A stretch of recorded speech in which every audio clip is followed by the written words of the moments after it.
Guys, tahu nggak? Ini kan aku barusan lihat video yang lagi viral. Itu loh mantan ex dosen di salah satu Malang itu, di Universitas Malang itu, yang ada sengketa masalah sama tetangganya. Oh iya, tahu. Yang ramai di TikTok tuh awalnya ya. Guling-guling lagi. Iya. Tapi ya bener banget. Iya. Gue tuh taunya tuh pas guling-gulingnya itu. Iya, gue juga sempat heran nih kenapa dia sampai guling-guling gitu kan. Kan gak bisa guling-guling gitu. Itu gimana sih ceritanya sih? Sebabnya. Jadi Masalahnya apa tuh? Gua baru tahu sih Bang, kemarin kan gue nonton tuh podcast dari Bang Densu lah kan. Ini dari pihak Pak ya namanya Yaimin. Pak Yaim. Dia itu mantan dosen salah satu universitas di Malang. Dulunya dia dosen Bang. Cuman karena masalah ini jadi ada dampak. Oh, jadi dia nggak jadi dosen lagi karena ada masalah ini nih ya? Dia mundurin diri Bang, karena mahasiswanya udah nggak mau lagi nih dia ngajar karena dia dibilang melakukan pencabulan. Oh, gue pernah lihat tuh videonya tuh yang diteriakin itu ya, yang lagi ada mahasiswanya terus diteriakin ya.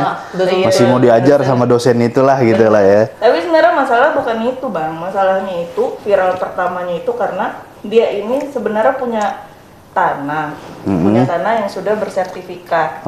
Udah terdaftar di ATR BPN dari tahun 2019 sampai sekarang itu dialah yang nempatin dan dia sebagai pemiliknya kan. Jadi ada sebagian tanah yang di depan itu dengan rasa toleransinya antar sesama tetangga dia wakafkan untuk jalan umum. Oh, jadi dia wakafin lah tuh ya. Iya. Tapi tetangga yang sebelahnya ini, nah itulah si pengusaha rental. Yang video ini tuh dia malah gunakan jalan umum yang diwakafkan si Pak Yaim itu untuk kepentingan pribadinya. Jadi dia menggunakan itu untuk parkir mobil rental dia. Oh iya. Gitu.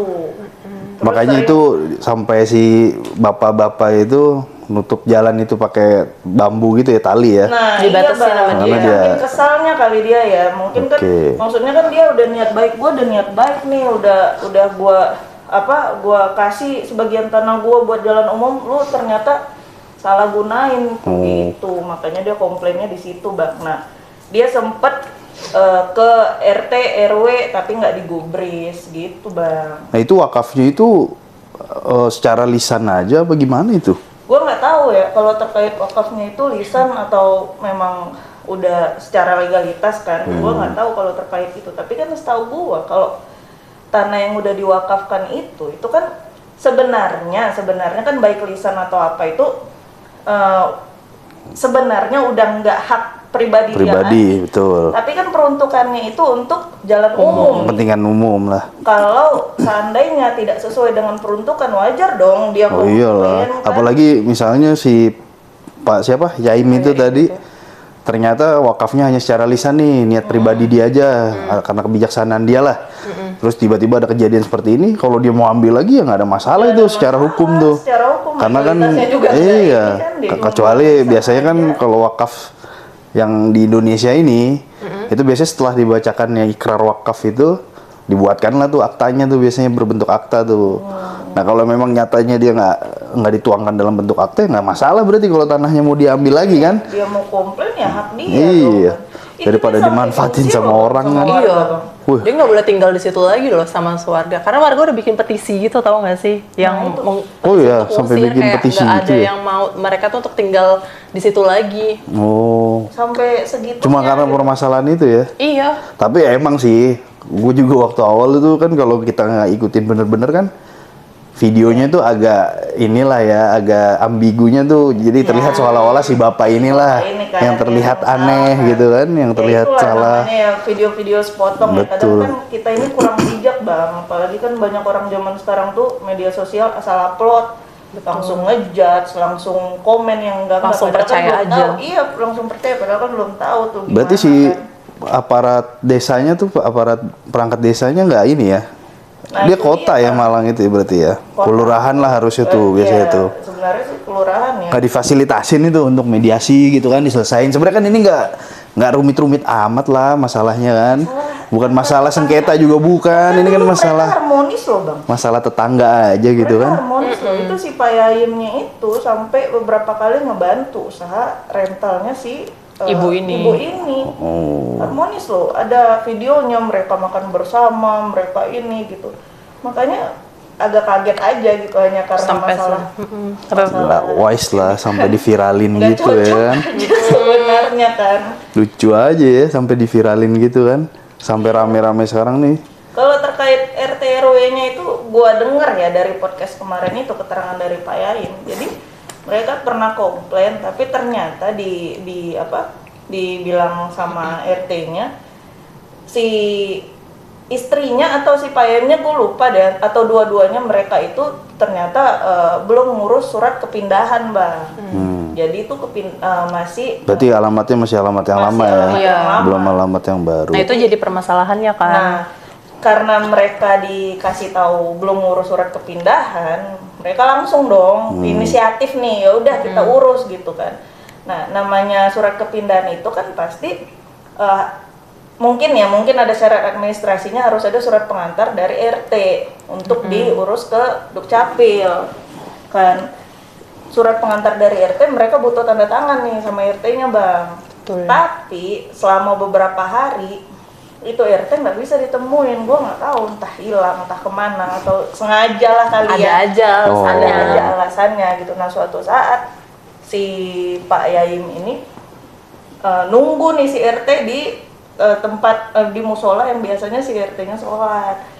Ketemu di situ dia langsung nyodorkan minta tanda tangan. RT-nya langsung bilang, oh nggak bisa, saya nolak buat tanda tangan. Kenapa Pak RT kok nolak? Iya, soalnya warga semua di sini menolak kalian untuk tinggal di sini. Gitu. Nah, itu surat itu ditunjukin lah, surat si yang petisi itu ya, yang ada tanda tangan warga, ternyata warga. Tanpa sepengetahuan mereka itu ada rapat yang dilakukan untuk membuat petisi itu supaya mereka diusir. Ya seharusnya nggak bisa lah ya kan, Bang. Ya iyalah, rumah udah pemiliknya dia kok. Punya sertifikat. Sah-sah aja kan ya Sah-sah aja lah. Makanya itulah sebenarnya yang tadi ya gue bilang, harusnya nih RT, RW, bahkan kalau perlu difasilitasinnya di kelurahan, harus ada pihak ketiga lah yang bersifat netral gitu loh. Seharusnya untuk netral, Bang. nengahin masalah ini gitu kan. Gue nggak tahu di belakang ini ada apa, tapi seolah-olah tuh jadi kayak berat sebelah, Bang. Soalnya kan awalnya seolah-olah nih framingnya kayak ini ada permasalahan kayak sengketa masalah tanah. Iya, yang gede banget. Ya ternyata masalah kayak gini kan bukan sengketa tanah lah. Kalau sengketa tanah kan ada dua pihak yang mengklaim dengan suatu alas hak gitu kan. Di satu objek yang sama. Ternyata cuma karena tetangga. Harusnya ya itulah, jangan sampai rame ke kepolisian bahkan. Itu saling laporin kemarin ya kayaknya tuh update terbarunya tuh ya. Laporin tuh pencemaran nama baik katanya kan dari pihak si rentalnya. Jadi si Pak Yaim ini mungkin nggak terima, ya udah dia balas lapor balik gitu. Tapi Pak Yaim nih hebat loh, Bang. Gue itu awalnya yang lihat yang viral nih, orang kenapa sih guling-guling? Iya loh. Iya lagi. Aneh banget tuh nggak sih? Ya kan? Pertama lihat ya. Guling apa? Dan ternyata tuh dia ngejawab, Bang. Kenapa dia guling-guling? Apa? Jadi untuk mungkin karena dia dosen filsafat ya, untuk meluapkan emosi dia. Ini kan perempuan yang dia lawan kan. Dia bijak lah sebagai laki-laki sebenarnya. Perempuan yang dia lawan, jadi lebih bagus udahlah guling-guling aja lah gitu, menjatuhkan diri lah gitu. Biar aja orang anggap gua gila, yang penting tapi kemarin gitu. Sempet ada ini katanya ya, dapat perlakuan kasar tuh dari siapanya kan? Dia, Pak Yayimnya. Jangankan dari si pemilik usaha rental itu, Bang, bahkan tetangga-tangganya tuh sampai datang ke rumahnya ini terus ngomong kasar lah ngomong gitu kan. kasar. Nah itulah makanya harusnya tuh sebagai RT atau RW-nya tuh lebih wise lah, harusnya di tengah ini warganya kan, jangan sampai ada bentuk intimidasi begitu kan ke salah satu warganya. Gue lihat diam ya, tunggu di up dulu nih. Karena biasanya kan kayak ya kita yang sering ngurus urusan sengketa tanah aja tuh, pihak kelurahan biasanya masih mau tuh memfasilitasi tuh. Ya apalagi nih RT kan ya tinggal dikoordinasikan aja kan dengan warganya bagaimana baiknya kan. Cuman kan jadi pertanyaan kayak gini kan seharusnya. Hal-hal kayak gini sebenarnya bisa diselesain di bawah lah, nggak perlu sampai. Ya kalau sekarang udah dilaporin ke polisi, misalnya dua-duanya laporan udah diterima, kayaknya lebih bagus tuh kalau polisi ini fasilitasi untuk itulah RJ itu kan, restoratif justice lah, lebih bagus daripada rame-rame terus gini kan, jadi biar clear juga. Dan harus dikasih pemahaman juga dong ke si pemilik rental ini bahwa ya nggak bisa juga mereka sembarangan untuk naruh mobil di area publik gitu kan. Kan nggak boleh juga banyak lah. banget ya. lebih dari 200 lebih kan ya. Lebih dari 10. Mereka punya izin usaha, ya punya juga dong Iya.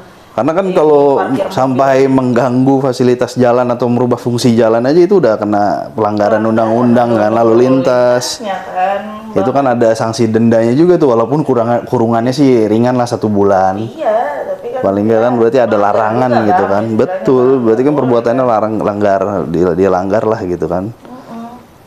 Ya kita berharap bisa inilah ya, jangan sampai rame-rame, jangan sampai tuh khawatir kan kita ini orang yang ngelihat netizen nih kan, wah ini masalah gini saling judge satu sama lain akhirnya ribut di kolom komentar tuh biasanya kan.